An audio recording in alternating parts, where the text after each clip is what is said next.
Dr. Dasman Yaya Ma'ali LCMA Hafizahullah, Dr. Helmi Basri LCMA Hafizahullah, Dr. Hidayatullah Ismail LCMA Hafizahullah.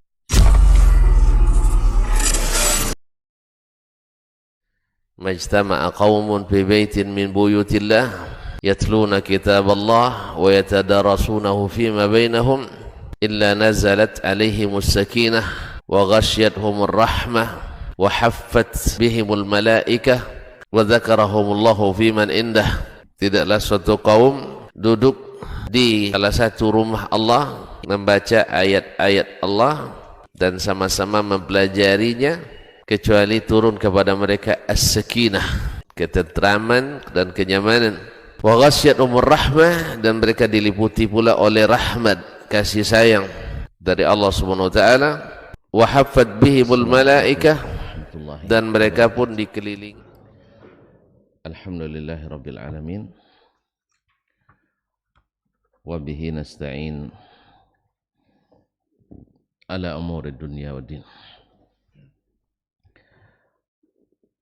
Thumma assalatu wassalamu ala asyrafil anbiya'i wal mursalin nabiyina wa habibina wa sayyidina Muhammadin wa ala alihi wa ashabihi ajma'in wattabi'ina lahum bi ihsanin ila yaumiddin. Amma ba'du, fa'usi nafsi wa iyyakum ayyuhal muslimun bitaqwallahi azza wa jal fa innahu qad fazal muttaqun. Ya ayyuhalladzina amanu taqullaha haqqa tuqatih wa la tamutunna illa wa antum muslimun.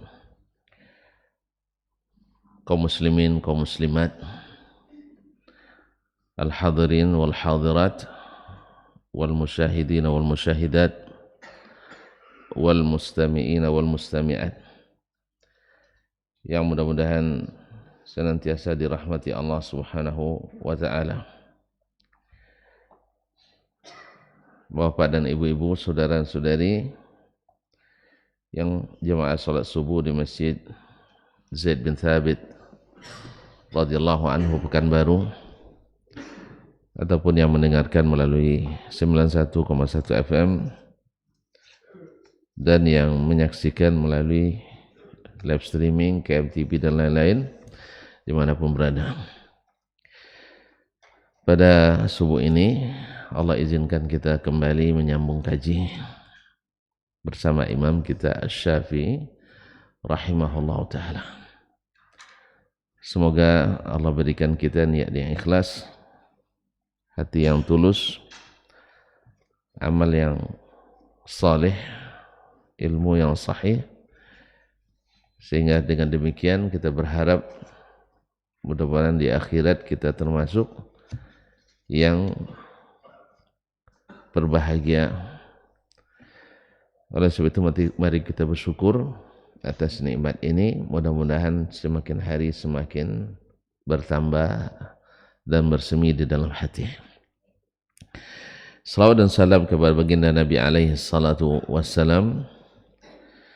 Mudah-mudahan kita juga menjadi pengikutnya yang setia, yang senantiasa istiqamah menegakkan apa yang beliau wariskan berupa Al-Quran dan Sunnah, mengikuti pemahaman yang sahih yang diriwayatkan dari Nabi alaihi salatu wassalam dan para sahabatnya, dan mengikuti mereka dengan baik.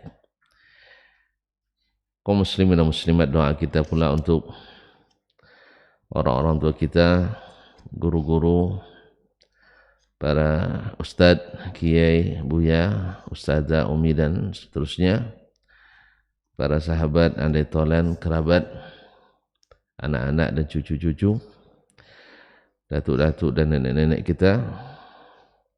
Semoga yang masih hidup Allah berikan taufik dan hidayah, senantiasa istiqamah sampai akhir hayat dengan husnul khatimah. Dan semoga yang sudah mendahului kita di antara mereka, Allah ampuni dosa-dosanya, Allah lapangkan kuburannya dan dicurahkan rahmat kepadanya, dilindungi dari azab kubur dan azab neraka. Dan semoga kita pun di saat kembali diampuni dan dirahmati.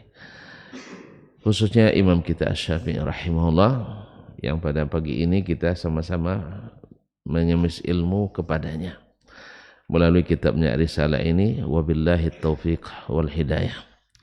Qala al-Imam Asy-Syafi'i rahimahullah, berkata imam kita Asy-Syafi'i rahimahullah. Kemarin hanya 2 baris Pak ini, karena contoh yang diberikan.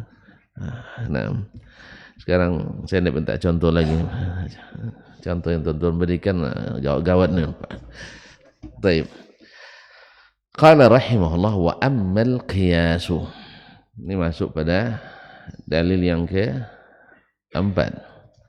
Al-Quran, As-Sunnah, Al-Ijma', Al-Qiyas. 3 pertama disepakati oleh ulama hujjahnya. Al-Quran, As-Sunnah dan Ijma'.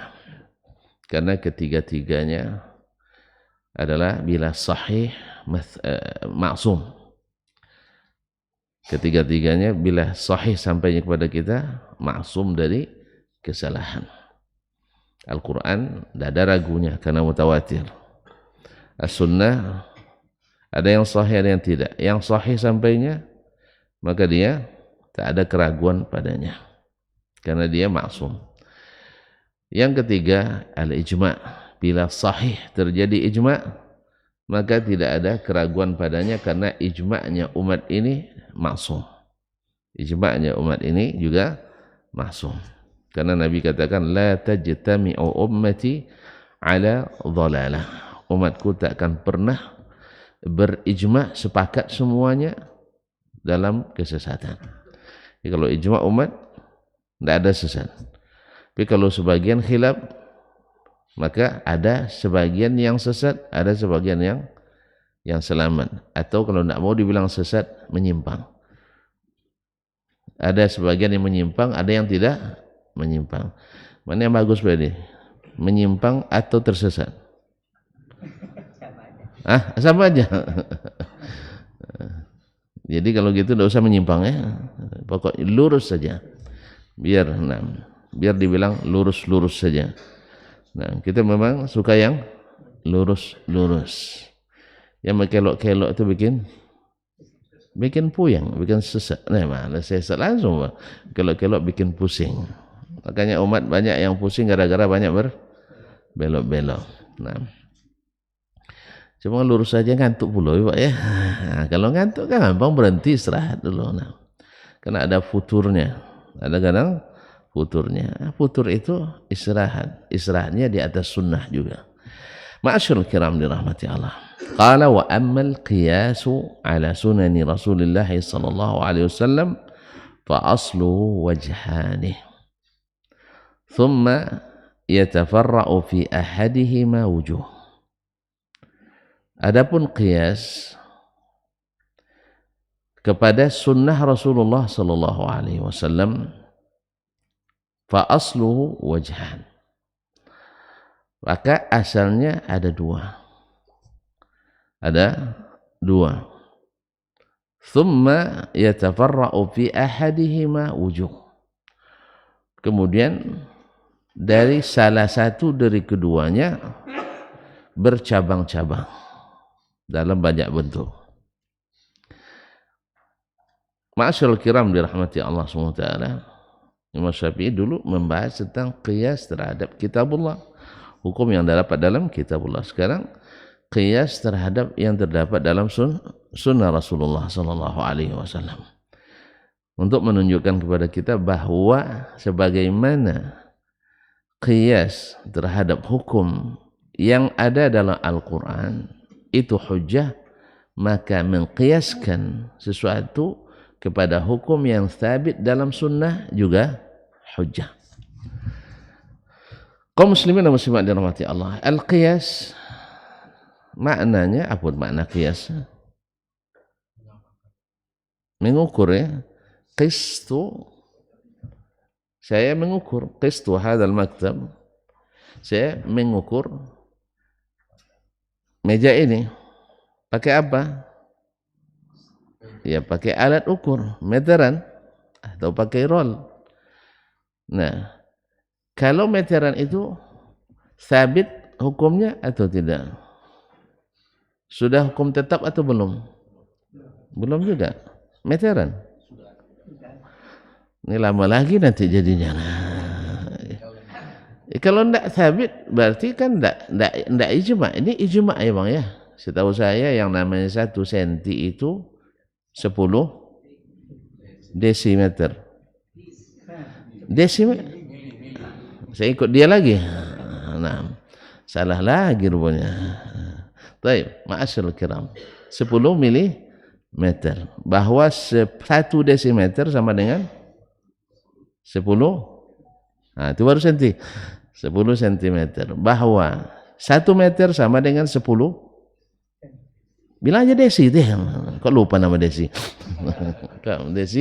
Desimeter. Ya Pak ya. Bahwa 1 kilometer sama dengan 10 meter. Kita pakai 10 aja Pak. Jangan banyak-banyak Pak ya. Nah, bahwa 1 kilometer sama dengan 10 meter. Betul lah. Betul Bang? Nah, yalah. Saya dah lama nak matematik Bang. Ngali-ngali itu kurang pandai. Kaum muslimin dan muslimat dirahmati Allah SWT. Jadi ini hukum kemanapun dibawa di dunia Islam, dunia non muslim sepakat. Sah? Yang namanya 1 meter sama dengan lupa lagi 10 desimeter. Baik. Pakai senti aja lah 100 senti. Nah, pokoknya ijma. Makanya dijadikan dia alat ukur. Karena ijma salah satu dalil yang maksum dari kesalahan. Jadi jadikan alat ukur. Maka yang pengukurnya adalah meteran tadi, karena dia ijma. Sedangkan ukuran meja ini fi khilaf. Ada meja pendek, ada meja panjang, ada meja bundar, ada meja segi 4, ada meja lonjong dan sebagainya. Ada meja bundar. Pak, perundingan Raja Bundar tahun berapa? Dah ada lupa, jangan dijawab lagi.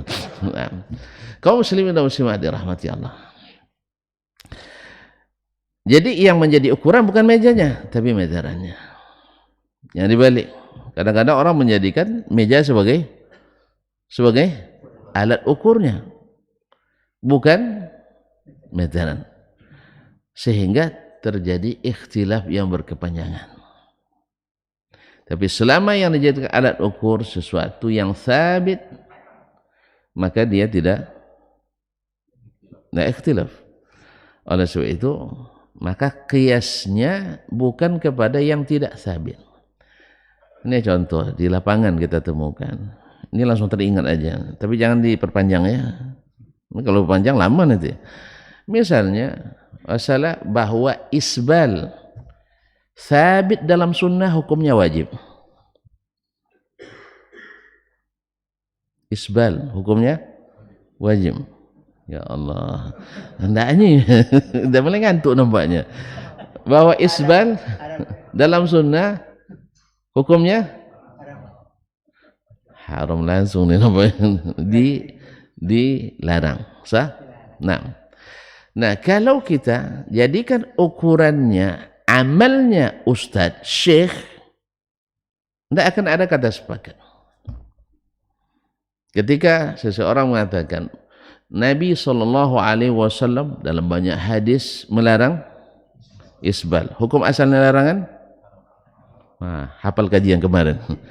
Tapi kecuali ada dalil yang menunjukkan tidak haramnya, maka terjadi ikhtilaf haram atau makruh. Jelas Pak? Yang mengatakan perkataan Nabi SAW kepada Abu Bakar, ya, innaka lasta minhum, kamu tidak termasuk sombong. Ulama mengatakan illah tidak sombong ini, mereka menjadikan sombong itu sebagai ilat larangan. Nah, bila tidak sombong tidak haram, bila sombong haram. Sedangkan ulama lain mengatakan Ilatnya bukan sombong. Sombong itu hanya hikmah. Hanya hikmah. Sebab apa? Kaum muslimin dan muslimat dirahmati Allah, Nabi membedakan hukum antara yang sombong dengan yang tidak sombong.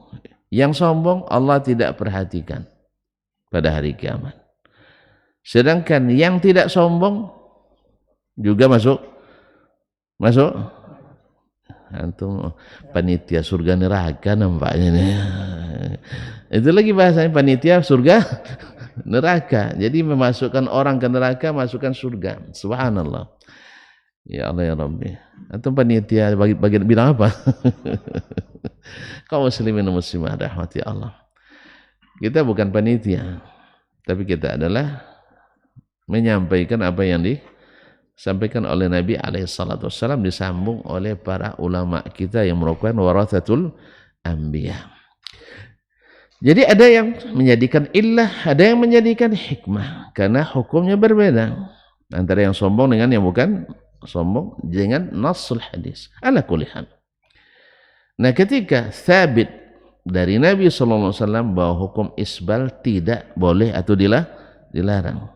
Cuman hukum positifnya, fikihnya itu secara fikih wa haram atau makruh terjadi perbedaan. Nah, anggaplah makruh misalnya. Makruh tahrim atau makruh tanzih. Makruh berat ya, Masya Allah. Anehnya makruh kan tak bagus. Yang namanya makruh tidak bagus. Lalu antum foto nanti foto para syekh-syekh misalnya. Ya kalau diambil dari kameranya agak ke atas kan terlihat isbalnya. Sah? Karena kaum muslimin dan muslimat dirahmati Allah. Kain di atas mata kaki, pas di atas mata kaki, boleh apa tidak? Boleh. Kalau dipoto kadang-kadang bisa terlihat menutup mata kaki karena dekat sekali. Lalu dipoto dengan sebagai rupa sehingga terlihat menutup mata kaki. Padahal ketika kita dekat dengan mereka sebenarnya tidak. Maka foto menipu. Kan sabit foto itu menipu sehingga dalam terjadi khilaf di antara ulama kontemporer apakah foto bisa jadi alat bukti pidana atau tidak. Sebab apa? Foto berapa banyak foto dikawinkan orang setelah jadi. Betul kan? Coba tengok tuh. Kalau kita lihat foto para macam-macam petinggi perendah pun ada semuanya fotonya. Yang petinggi, yang perempuan seolah-olah berfoto dempet dengan laki-laki. Kalau bapak lihat istri bapak begitu, cemburu enggak? Enggak lagi. Cemburu enggak? Mestilah cemburu. Nah, cuman ada yang menyamankan dia, ini foto saja yang didempet, bukan orangnya. Nah, itu. Maka foto tidak bisa menjadikan alat bukti menurut sebagian ulama kontep atau sebagian besarnya. Saya cenderung pada pendapat ini. Ya. Andainya ada orang yang memoto, apakah cukup menggantikan 4 saksi atau tidak? Tidak. Wallahu musta'an. Ala kulli hal. Jadi tidak dijadikan perbuatan seseorang sebagai alat ukur. Dalam agama juga tidak bisa dijadikan sebagai alat ukur. Contoh lain, misalnya ada orang yang berkeyakinan sama dengan kita. Kerjanya mencuri. Boleh enggak dikiaskan kepada pencuri ini kita? Bisa. Bahwa andai ya, ada orang dari jemaah yang aktif ngaji di sini, karena sesuatu hal dia mencuri, tertangkap. Lalu tanya, ngaji di mana? Masjid Zaid bin Thabit. Akhirnya tertuduhlah pengajian Zaid bin Thabit mengajarkan mencuri. Sekarang coba buka rekaman semuanya. Pernah hendak kita mengajarkan jemaah untuk pernah atau tidak? Serius ini? Subjektif Bapak menilai. Tidak ada. Oleh sebab itu kaum muslimin, atau ada orang di pasar bercadar lalu curi belacan, akhirnya seluruh yang bercadar pencuri belacan. Nah, jadi bukan sama dalam sama. Kalau gitu nanti kita tuduh kalau ada orang Indonesia yang korupsi, berarti seluruh orang Indonesia koruptor. Rela Bapak terima? Atau yang korupsi itu pakai dasi, berarti setiap nampak orang berdasi kita bilang ini orang Jadi tidak bisa kaum muslimin muslimat. Tidak ada ajaran di negara kita yang menyuruh korupsi. Berarti yang jadi patokan itu adalah yang disepakati. Adapun yang melenceng tidak dijadikan ukuran. Itulah makna al-qiyas, yaitu ilhaqul far'i bil asli, yaitu menggabungkan, menyamakan yang cabang dengan yang pokok. Jangan dikembalikan, jangan menyamakan yang pokok dengan yang cabang. Sekarang pokoknya umat Islam, asalnya umat Islam, mereka orang pendosa atau bukan? Ya bukan. Karena Islam melarang kita berbuat dosa. Tapi lalu kalau ada beberapa orang, mungkin sekarang ini mayoritas berdosa, lalu kita katakan Islam menyuruh buat dosa? Nah, karena ini penyimpangan. Sama sekarang. Kalau kita katakan bahwa Nabi menyuruh kita istiqamah di atas sunnah, lalu kebanyakan orang tidak mengikuti sunnah, berarti otomatis berubah? Ya tidak. Dia menjadi patokan tetap yang hujjah Al-Quran, As-Sunnah, Wal-Ijma'. Ini muttafaq alaiha. Kadang-kadang qiyas terjadi khilaf yang panjang dalam masalah ini, tapi jamaahirul ulama menjadikan qiyas sebagai hujjah. Kemudian dari qiyas itu, kata Imam Syafi'i rahimahullah, qiyas itu dua, yaitu dia tidak jelaskan qiyas yang mana, yang dua itu. Thumma yatafarra'u fi ahadihima wujuh. Kemudian dari keduanya terjadi banyak cabang. Nah, apa yang dua itu?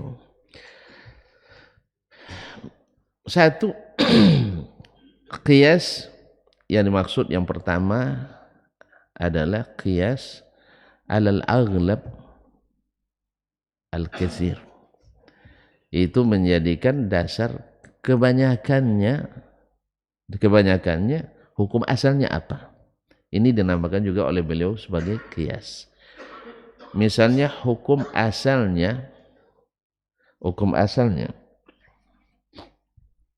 segala sesuatu itu hukumnya halal.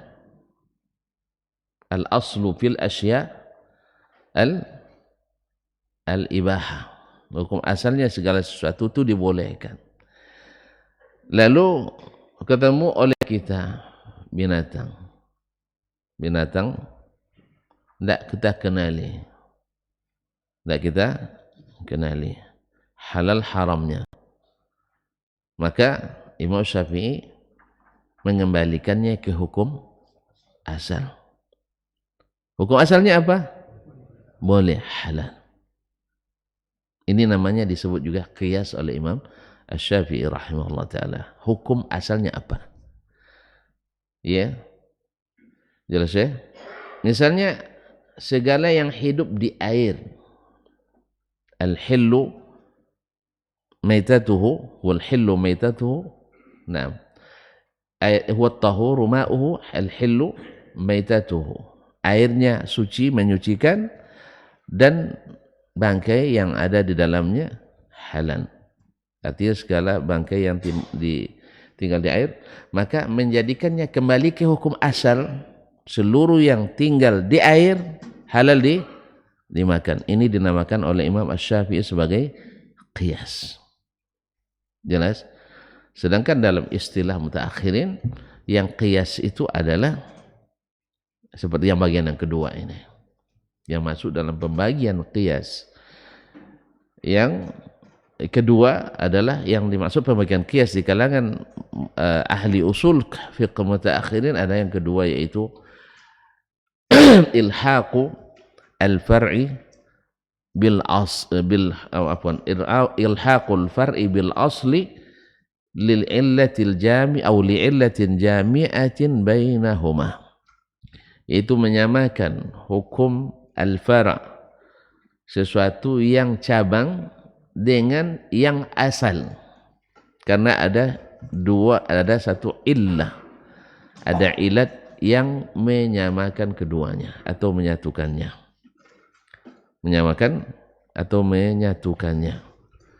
Misal di dalam ayat dan hadis tidak ada zakat padi atau beras. Tidak ada zakat padi atau beras. Nah, kalau dijadikan hukum asalnya harta dizakatkan, nggak ada seperti itu. Kan nggak ada hukum umum seperti tadi kan? Hukum asal segala sesuatu adalah halal. Dan sebaliknya, hukum asal segala ibadah itu haram, kecuali ada dalilnya. Maka mengembalikannya ke hukum umum itu qiyas yang pertama. Hukum umum qiyas yang pertama dinamakan qiyas oleh Imam Asy-Syafi'i rahimahullah ta'ala, dan juga oleh Imam Ahmad rahimahullah. Jadi mereka menyamakan antara misal bersedekah untuk orang yang sudah meninggal. Boleh apa? Boleh apa enggak? Boleh. Nah, hukum asalnya kan ibadah ini.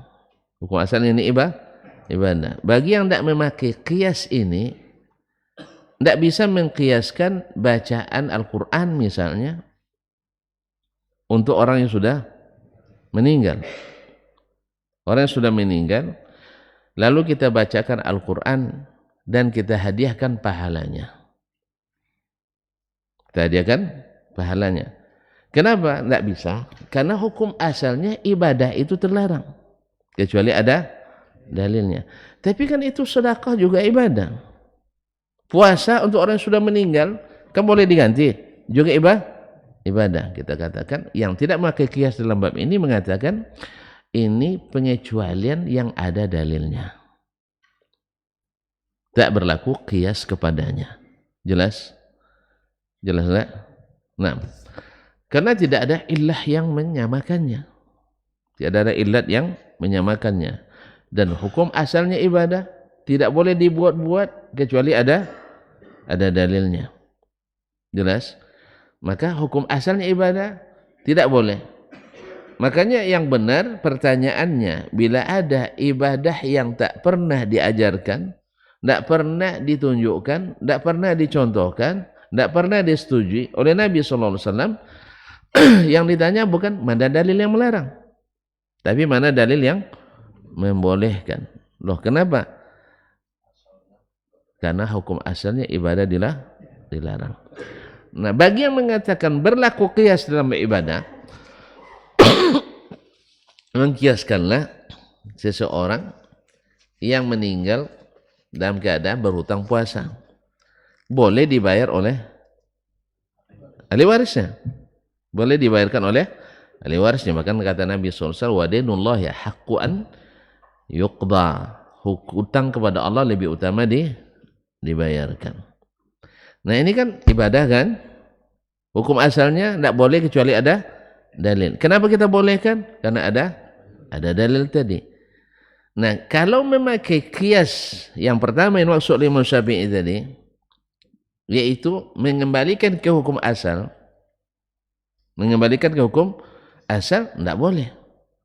Maka Imam Syafi'i tetap kokoh dengan ini, bahwa menghadiahkan ibadah, bacaan, amal atau amal kita, boleh katakan tahlil lah misalnya, saya baca tahlil 1000 kali, atau baca salawat 1111 kali misalnya saya buat, lalu saya hadiahkan pahalanya untuk yang sudah meninggal, kata Imam Syafi'i. Hah? Tidak masuk. Tidak boleh. Apa sebab? Tidak ada ilahnya. Tidak ada ilat yang menggabungkannya. Karena apa?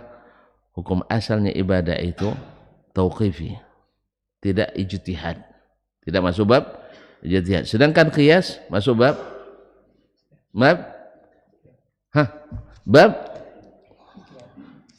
qiyas. Ijtihad apa tidak? Ijtihad. Iya.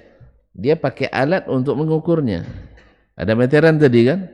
Nah, kaum muslimin dan muslimat dirahmati Allah. Meteran itu memang sudah ijma' meterannya, tapi yang tukang ukurnya bisa lalai enggak? Bisa. Sering terjadi. Awak bawa contoh baju, Bang. Ini contohnya misalnya. Saya serahkan bikin seperti ini, tambah kiri kanan 1 senti. Misalnya. Ya Pak, ini contoh nih. Lalu selesainya apa? Selesainya gimana? Nah, pergi ke tukang jahit yang lain, tolong kurangi 1 senti, hasilnya kembang, nah, sebagainya. Berarti meteran yang salah atau orangnya? Orangnya. Makanya maksudnya qiyas bab ijtihad. Makanya dalam suatu masalah tidak sama hasilnya oleh mereka dalam bab qiyas itu. Makanya yatafarra' ujuh, banyak cabangnya. Apa sebab? Pemakainya tidak sama.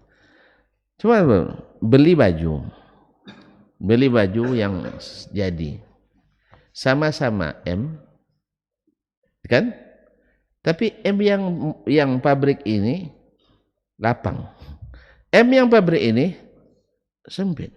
Ada begitu? Ada. Berarti masalahnya bukan pada meteran. Meteran seragam semuanya.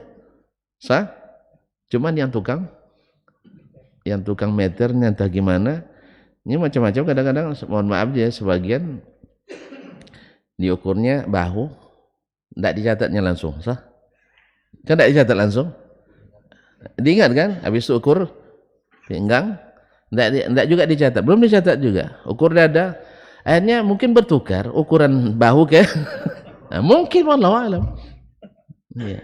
Makanya Imam Ibnu Hajar mengatakan al-hifzu khawan. Hafalan itu pengkhianat. Makanya para ulama dulu sangat menganjurkan kalau bab tahdis dianjurkan pakai kitab walaupun dia hafiz. Nah. Tapi kalau bab imtihan menguji, karena ujian tidak boleh bawa buku kan? Nah itu makanya dari hafalannya. Nah, tapi kalau menyampaikan hadis, Imam Bukhari saja yang merupakan ahfadhu ahli dunia yang paling hafiz sampai sekarang, tapi beliau kalau menyampaikan hadis pakai kitab. Apalagi yang kita ansa ahli dunia yang paling pelupa. Ala kulli hal.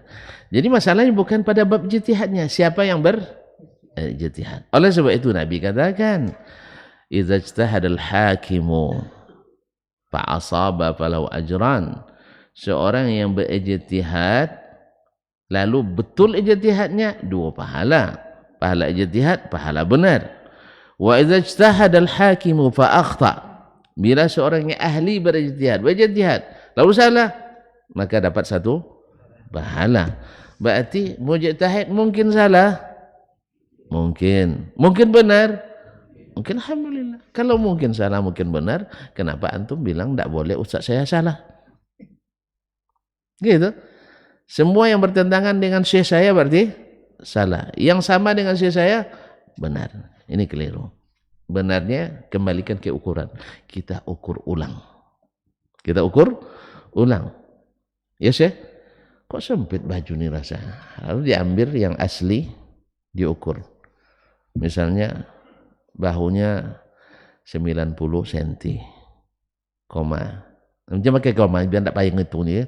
Nah, ukur yang baru dibuat ternyata 89,1.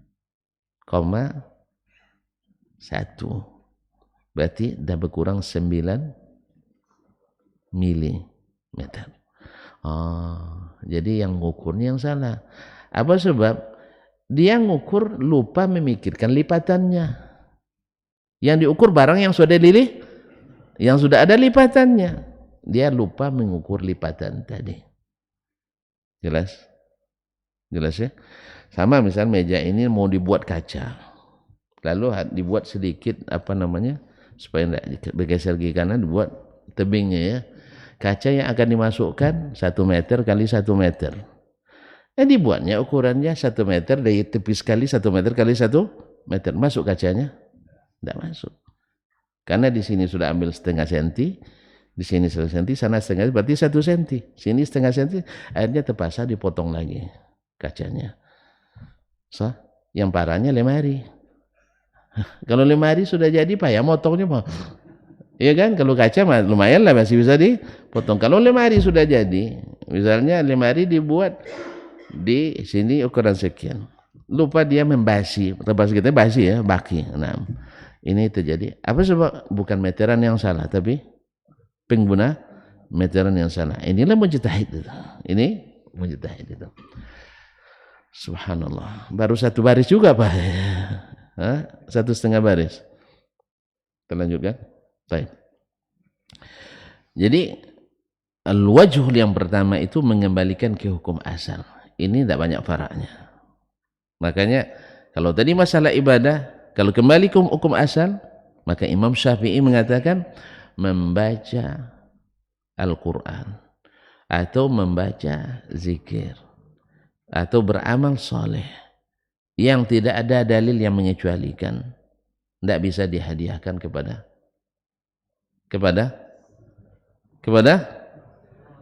orang lain, baik yang mati maupun yang hidup. Jelas? Jadi Imam Syafi'i kokoh dengan ini, tidak memakai qiyas dalam masalah ibadah. Ini yang dimaksud qiyas dalam ibadah itu, ini mengembalikan ke hukum asal. Jadi Imam Syafi'i tidak mengembalikan ke hukum asal. Karena apa? Karena ibadah itu bukan ijtihad. Bukan ijtihad. Makanya hadis, dalam bab mustalah hadis, bila ada masalah yang diriwayatkan dari sahabat, tidak sampai ke Nabi, tapi tidak termasuk masalah ijtihad. Tidak masuk istilah pahala, tidak masuk masalah ijtihad. Misalnya masalah pahala, masalah ijtihad atau bukan? Menentukan pahala sekian dan sekiannya, ijtihad? Tidak. Masalah yang gaib, ijtihad? Ya tidak. Maka siapa tadi? Tidak, hadis tadi bila sampai ke sahabat saja, tidak sampai, tidak sebutkan ke Nabi, hadis mauquf namanya. Maka para ulama dalam hal ini, bila masalahnya ghairu ijtihadiyah, masalahnya bukan masalah ijtihad, maka hukumnya hukum hadis marfu', artinya mesti dari Nabi SAW. Karena sahabat tidak mungkin dia berijtihad dalam masalah itu. Misalnya hadis tentang jarak langit ke langit, dari Abdullah bin Mas'ud, mauqufan. Mauquf atau mauquf hanya sampai ke sahabat. Nah, ini masalah ijtihad atau bukan? Mengukur langit. Dari langit pertama ke langit kedua, Bang, masuk ada ahli bisa bawa meteran? Nah, berarti tidak ada alat. Alat ukur kita tidak punya. Alat transport enggak ada. Uang SPPD tidak cukup anggaran negara. Berarti masalah ini dianggap sebagai masalah tauqifiyah. Kalau masalah tauqifiyah berarti sahabat ini mesti dengar dari Nabi SAW, walaupun dia tak sebutkan dengar dari Nabi, karena masalahnya bukan masalah ijtihad. Oleh sebab itu tidak masuk bab qiyas di sini. Tidak masuk bab qiyas ini, maka dianggaplah hadisnya dari Nabi SAW. Sekira jelas ya? Sampai titik ini jelas? Ya, kalau titik pertama tidak jelas, nanti titik kedua tambah buram dia. Nah, berarti qiyas yang pertama adalah mengembalikan ke hukum asal. Dari hukum yang ghalib dan asal. Ghalibnya masalah ibadah tidak boleh, kecuali ada dalil yang membolehkan. Kenapa boleh berpuasa? Untuk yang sudah meninggal ada dalilnya. Kenapa boleh haji? Untuk yang sudah meninggal ada dalilnya. Kenapa boleh umrah untuk yang sudah haji, untuk yang sudah meninggal ada dalilnya. Kenapa boleh bayarkan hutang orang yang sudah meninggal? Ada dalilnya. Kenapa boleh dinikahi istri yang sudah meninggal? Karena ada dalil. PSG langsung senyum dengan masalah itu, langsung hilang ngantuk pada time. Jadi hukum asalnya tidak boleh sekarang karena ada. Yang terakhir itu tidak masuk bab itu tuh Pak ya. Itu tuh hilang kantuk aja tuh. Jadi kaum muslimin dan muslimat dirahmati Allah. Ini tidak banyak la yatafarraq. Hanya khilaf khafif di antara ulama dalam masalah ini. Seperti Imam Ahmad mengatakan tetap sampai. Alasannya apa? Li'anna al-ibadah min jinsin wahid. Satu jenis wa huwa babul ihsan, yaitu bab berbuat baik kepada orang lain. Puasa boleh diganti, artinya kan berarti yang berpuasa itu yang berpuasa kan masih hidup ya Pak ya. Pahalanya untuk siapa? Sudah meninggal tadi, yang berutang tadi kan terbayar utangnya. Oleh sebab itu kenapa tidak boleh kita baca Al-Quran, lalu Al-Quran ini kita hadiahkan untuk yang sudah meninggal? Bagi yang membolehkan itu alasannya, karena sama-sama ibadah dibolehkan oleh Nabi SAW. Tapi kalau dibuka bab ini panjang-panjang, akhirnya kita lupa untuk nabung untuk kita, untuk orang aja semua. Ya tak? Bikin acara Yasin untuk orang juga. Baca surah Al-Kahfi untuk orang juga. Baca tahlil untuk orang. Untuk kapan kita untuk kita? Sehingga pas meninggal bilang sama anak, jangan lupa nanti ya. Buat acara kenduri untuk ayah. Jelas? Akhirnya mengharap pahala dari orang lain. Berapalah orang lain itu? Kita sendiri saja. Untuk kita ikhlasnya bolak-balik hati kita. Betul kan? Betul lah. Antum punya terima gaji Pak, berapa sebulan? Saya tidak tahu. Misalnya untuk beli untuk kita saja masih pikir-pikir kan? Betul enggak? Masih pikir-pikir. Kecuali orang yang ikhlas untuk dirinya. Iya. Untuk kita aja. Misalnya dapat gaji sebulan 3 juta. Terasa nak makan sate kambing misalnya. Misal. Dihitung lagi. Kalau makan sate kambing enggak terbayar uang sekolah. Kalau anak nanti. Akhirnya jadi dibeli? Enggak. Enggak jadi lah. Kecuali orang jualnya boleh hutang gitu. Masyaallah kiram. Apa lagi untuk orang lain? Sebenarnya, makanya keikhlasan. Wallahu a'lam diuji di sini. Sebab kita belum menengok pahalanya seperti apa. Kalau sempat kita lihat pahala kita, ini mohon maaf misalnya, anggaplah misalnya terkumpul oleh kita, kalau diangkakan, dikonversikan angka misalnya terkumpul 2 miliar rupiah. Lalu utang-utang, dosa itu kan utang tuh. Utang kita tercatat 5 miliar. Lalu datang saya nak ngemis. Pak Edi, pinjam duit Pak Edi. Mau apa pinjam? Utang nih ibarat 5 miliar. Duit hanya 2 miliar. Jawablah segera Pak Edi. Boleh saya pinjam 1,5 miliar? Boleh? Bos?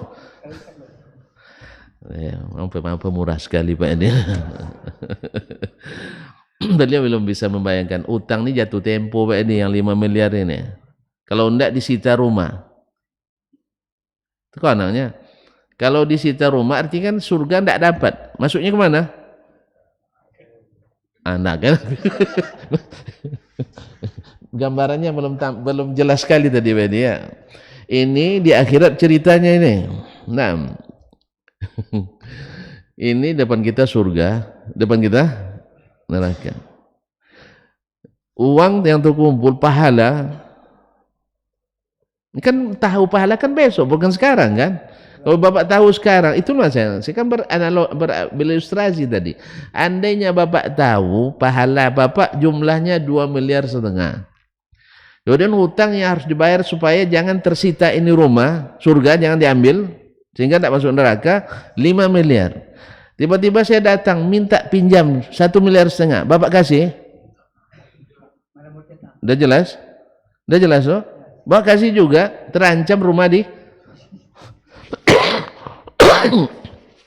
itu maksud saya. Paham enggak? Tidak akan kita bayarkan, tidak akan kita hadiahkan ke orang lain. Yang kedua, kita pun tak akan mau nunggu hadiah orang. Karena subhanallah, kalau betullah kita pemurah kepada seseorang, sekarang aja kasih dia. Ya tak? Ini enggak. Bayarkan suruh bayarkan makan aja payah kan kadang-kadang. Jadi anak-anaknya misalnya setelah orang tua meninggal dibangun mewah-mewah kuburannya. Ketika masih hidup tidak dipedulikan. Nah, berumput rumah orang tuanya tidak dicabutnya, tapi sudah mati ada acara mencabut rumput kuburan. Nasallallahu. Baik, kaum muslimin dan muslimat dirahmati Allah. Jadi bagi yang mengatakan boleh menganggap min jinsin wahid, ibadah itu satu jenis semuanya. Kalau bagi Imam Syafi'i dan jumhur ulama, sebagian besar ulama katakan tidak. Ini tidak masuk. Apa sebab? Karena hukum asalnya, qiyas yang benar di sini adalah bahwa ibadah hukum asalnya dilarang. Kecuali ada dalilnya. Tidak ada dalilnya, jangan kerjakan. Yang ada dalilnya, dikecualikan dari hukum asal. Jelas? Kalau jelas masalah ini, betulak kita. Tapi waktu, Allah musta'an. Ini memang yang pendek-pendek ini menentukan setelahnya. Baik. Qala wa ma huma. Apa keduanya? Qultu, saya jawab kata Imam Syafi'i, inna Allah ta'abbada khalqahu fi kitabih wa ala lisani nabiyhi sallallahu alaihi wasallam bima sabaqa fi qada'ihi ta'abbadahum bihi wa lima sya'. Allah subhanahu wa ta'ala menyuruh makhluknya beribadah kepadanya di dalam kitabnya. Jadi Allah menciptakan makhluknya litta'abbud, untuk beribadah. Di dalam kitabnya wa ala lisani nabiyhi sallallahu alaihi wasallam, dan melalui lisan Nabi alaihi salatu wasallam. Wahyu Al-Quran dan wahyu sunnah. Bima sabaqa fi qada'ihi, sesuai yang telah dulu dia putuskan dalam sebelum penciptaan ini. Ayat ta'abbadahum, yang dia putuskan bagaimana bahwa dia akan menciptakan mereka untuk beribadah. Bihi, dengan amalan-amalan tersebut, walima sya'a, dan untuk tujuan yang dia kehendaki pula. La mu'aqqiba li hukmihi, tidak ada yang bisa memperbaiki atau mendatangkan hukum lebih baik dari hukumnya. Fima ta'abbadahum bihi, pada perkara yang dia menyuruh mereka beribadah dengannya. Mimma dallahum Rasulullah sallallahu alaihi wasallam alal ma'na alladhi ta'abbadahum bihi, yaitu berdasarkan dalil yang ditunjukkan, berdasarkan makna yang ditunjukkan oleh dalil dari Rasulullah sallallahu alaihi wasallam untuk apa dia, Allah SWT menyuruh mereka beribadah dengannya. Awwajaduhu fil khabari anhu, atau mereka dapatkan dalam khabar, yaitu khabar itu hadis Nabi SAW, dari Nabi SAW. Lam yunzal fi syai'in bimithli al-ma'na alladhi lahu ta'abbadahu khalqahu, tidak diturunkan dalam sesuatu sesuai makna yang dia menjadikan makhluknya beribadah karenanya. Wajib ahli ilmi ayuslikuhu sabila sunnah. Maka yang seperti ini, yang walaupun tak dalam Al-Quran tapi ada dalam hadis, dan dengan tujuan yang dimaklumi Maka yang seperti ini wajib bagi para ulama menjadikannya hukumnya seperti hukum sunnah. Agaknya payah memahami. Besok aja lah ya. Karena yang tadi saja satu baris agak lama, apalagi ini besok aja lah ya, insyaallah ta'ala. Kan sudah saya jelaskan tadi, sebenarnya sudah jelaskan tadi makna yang pertama itu bahwa sesungguhnya Allah SWT menjadikan kita untuk beribadah. Kalau masalah dunia hukum asalnya Allah jadikan halal, kalau masalah ibadah hukum asalnya jadikan haram. Nah, mengeluarkan dari hukum asal perlu dalil. Ya, mengeluarkan dari hukum asal perlu dalil, baik dalil yang mengharamkan maupun dalil yang menghalalkan. Kalau hukum asalnya haram, perlu dalil yang menghalalkan. Kalau hukum asalnya halal, perlu dalil yang mengharamkan. Jadi kalau ada orang mengharamkan suatu makanan, yang ditanyakan mana dalil yang mengharamkan, karena hukum asalnya makanan ini halal. Oh enggak, saya enggak sanggup makannya. Antum enggak makan itu enggak mengharamkan sesuatu. Sebab Nabi SAW dia pernah makan dihidangkan kepadanya dab, yaitu kadrun. Iya, kadrun, kadal gurun. Kan lebih bagus kadrun daripada biawak. Iya kan? Kadrun itu bisa dimakan. Dan Masya Allah, kata yang memakan luar biasa faedahnya. Nah, kalau mau tahu coba aja. Kalau mau tahu coba saja, luar biasa katanya. Tapi saya tidak bisa. Nah, walaupun bagus katanya, tapi tidak bisa. Nah, Nabi SAW tidak makannya. Nah, ketika Nabi tidak makan langsung haram? Tidak. Kenapa tidak langsung haram? Ini masalah duniawi. Hukum asalnya boleh. Jelas? Nah, bila ada suatu ibadah Nabi tidak lakukan, tapi dilakukan oleh orang jahiliyah, Nabi tidak lakukan, nah otomatis boleh atau tidak? Ya tidak. Nah, beda antara kedua hukum. Ini dia tak lakukan tidak langsung haram, karena hukum asalnya halal, kecuali ada dalil yang melarang. Tidak ada dalil melarang. Nah, ibadah-ibadah yang dilakukan oleh orang-orang masa itu, lalu Nabi tidak melakukan, bahkan melarang mengikuti itu, maka otomatis jadi haram, karena hukum asalnya memang haram. Kenapa mesti Nabi larang? Karena barangnya ada, maka dilarang. Kalau tidak ada zaman Nabi, jangan tanya kenapa Nabi tidak larang. Barangnya enggak ada. Jelas? Ada enggak orang sekarang, maaf, ada enggak orang di zaman Nabi selesai dikuburkan orang, malam pertama ngumpul di rumah mayat? Ada enggak? Enggak. Ada pun enggak? Memang antum hidup zaman itu? Hah? Ada enggak? Ya enggak ada. Jelas? Malam kedua ada enggak? Enggak juga. Malam ketiga ada enggak? Terus apa yang mau dilarang Nabi memang enggak ada? Makanya jangan tanya dulu mana Nabi melarang orang tahlilan. Ya memang enggak ada di zaman Nabi. Kan kembali ke kisah siapa namanya, Syekh Ahmad Didat, waktu diundang debat oleh orang Syiah ke Iran, ke Teheran. Dia tahu orang itu sangat mensucikan mashhadnya. Tidak boleh bawa sandal ke dalam. Tidak boleh bawa sandal ke dalam. Kalau Ahlus Sunnah boleh tidak bawa sandal ke dalam masjid? Bapak kan sudah haji, dah umroh, masa tidak paham juga? Boleh kan? Bahkan sholat pakai sandal boleh enggak? Ya boleh. Nah, asal jangan di Masjid Zaid bin Sabit. Nah, ya. Kalau nak sok ke sandal dilepakan. Nah, kaum muslimin dan muslimat ada ilatnya. Jadi oleh Syekh, sandalnya sengaja dikepit di bawah ketiaknya. dibawa ke dalam masjid. Lalu petinggi-petinggi Syiah melihat itu, tidak tahan mereka. Syekh, ke mana Pak bawa sana ke dalam masjid?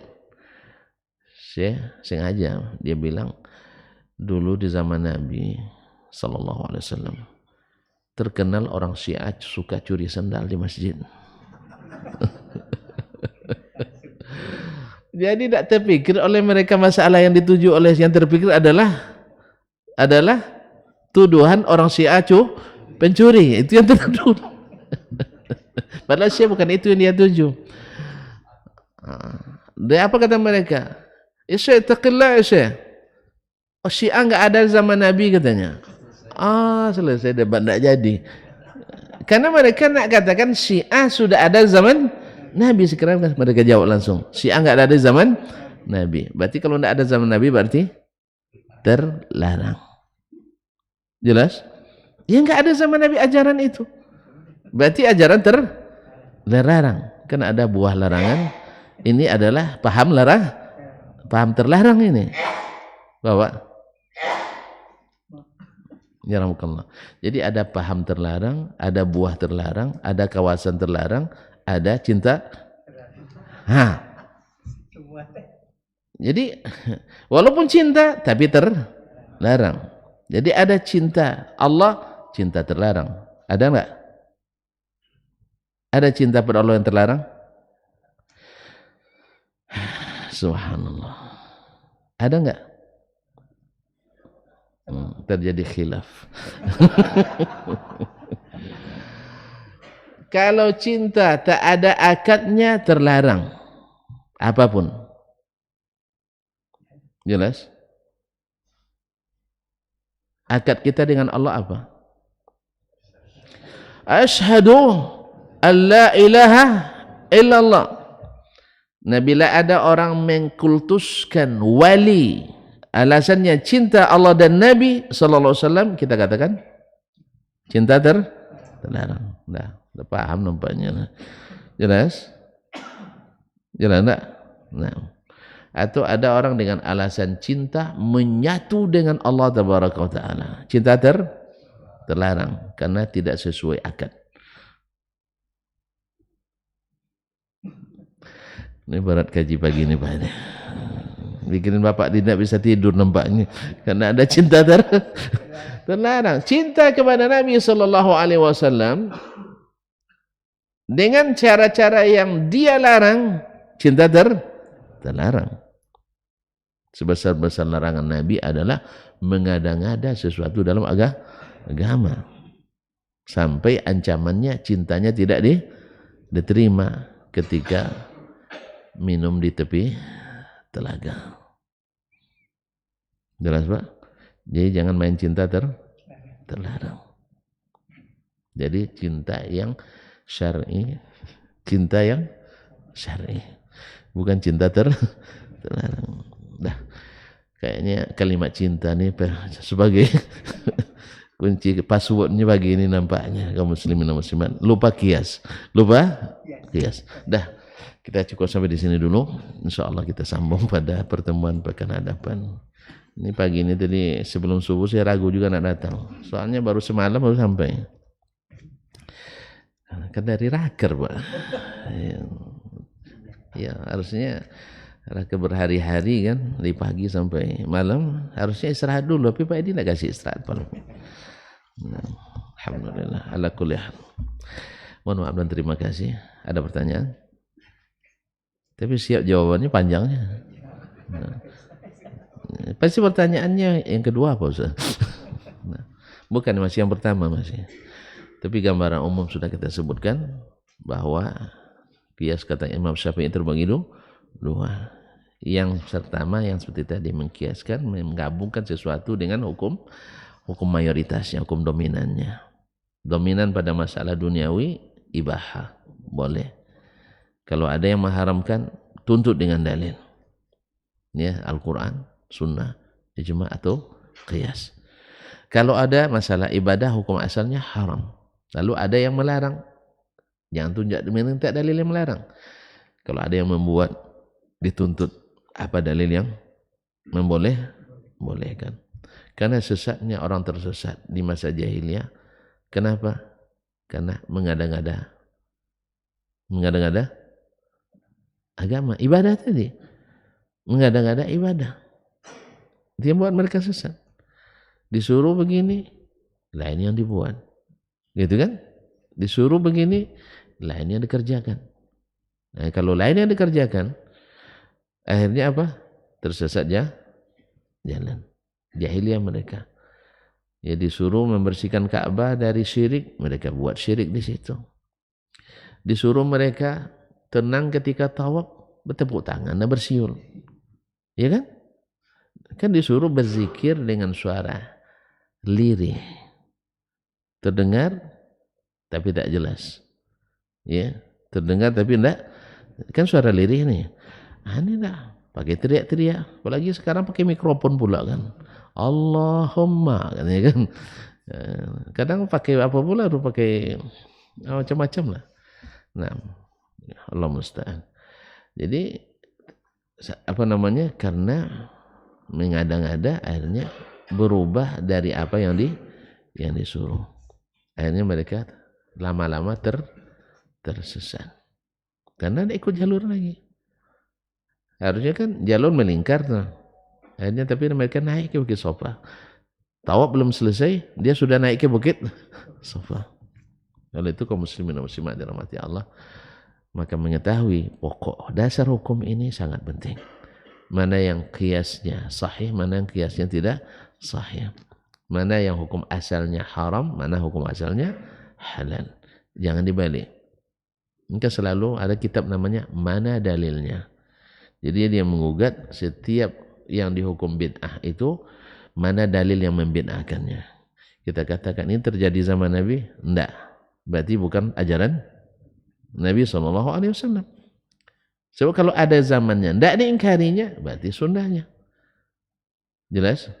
Enggak mungkin ada dalil yang melarang, barangnya enggak ada. Apa yang mau dilarang? Oh, larangan umum ada. Jangan mengada-ngada. Banyak dalilnya tentang itu. Sah? Tentu larangan umum.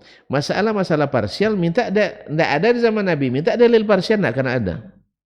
Jelas? Sebagaimana orang mengada-ngada sesuatu dalam agama juga pakai dalil umum, kita melarangnya dengan dalil umum. Jelas ya? Ya kan, dia kan ini kan baik, kan dalil umum tuh. Kita katakan ini kan buruk, berdasarkan dalil umum juga. Nah. Allah musta'an. Baik, sampai di sini. Mohon maaf Pak ya. Tidak banyak kaji. Sikit sekali. Tak apa-apa. Kan dari awal sudah ku bilang, ini kitab ini bahasanya tinggi. Awak nak belajar ini juga. Atau bahasa lambat selesainya. Kan ditulis untuk para ulama juga oleh Imam Syafi'i dulu. Iya kan? Oleh sebab itu ya terbahasa. Kita berinsut bang. Ya, macam begitu. Tapi sampai insyaAllah. InsyaAllah sampai. Wallahu ta'ala alam. Wa sallallahu ala nabiyyina Muhammadin wa sallam. Wa subhanakallah bihamdik. Asyhadu an la ilaha illa anta astaghfiruka wa atubu ilaik. Wassalamualaikum warahmatullahi wabarakatuh.